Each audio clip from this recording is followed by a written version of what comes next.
மாண்புமிகு மாணவன் முதல் மாண்புமிகு முதல்வர் வரை தமிழ் சினிமாவின் வெற்றிநாயகனாக ரசிகர்களின் மனதில் இடம் பிடித்த விஜய் இன்று அரசியல் களத்திலும் கவனிக்கப்படும் தலைவராக உருவெடுத்துள்ளார். 1992ஆம் ஆண்டு தந்தை எஸ்.ஏ. சந்திரசேகர் இயக்கிய நாலாய தீர்ப்பு திரைப்படத்தின் மூலம் நாயகனாக அறிமுகமான விஜய் ஆரம்ப காலங்களில் குடும்பம் மற்றும் காதலை மையமாக கொண்ட படங்களில் கவனம் செலுத்தினார். செந்துரபந்தி, ரசிகன், விஷ்ணு, தேவா உள்ளிட்ட படங்கள் அவரை இளைஞர்களின் விருப்ப நாயகனாக மாற்றின. ஆனால் 1996 இல் வெளியான பூ உனக்காக திரைப்படம்தான் விஜயின் திரைப்பயணத்தில் மிகப்பெரிய திருப்புமுனையாக அமைந்தது. அதனைத் தொடர்ந்து வெளியான கதாலுக்கு மரியாதாய் திரைப்படம் குடும்ப ரசிகர்களின் மனதில் அவருக்கென நிரந்தர இடத்தை உருவாக்கியது.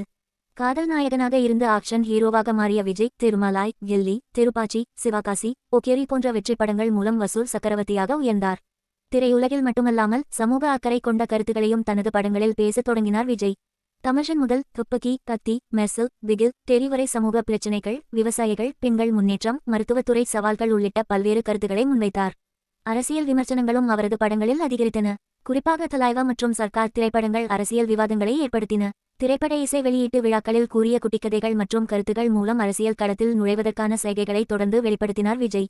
2024 பிப்ரவரி 2ஆம் தேதி தனது அரசியல் பயணத்தை அதிகாரப்பூர்வமாக அறிவித்த அவர் திரைப்பயணத்தின் இறுதிக்கட்டமாக ஜனநாயகன் திரைப்படத்தை அறிவித்தார்.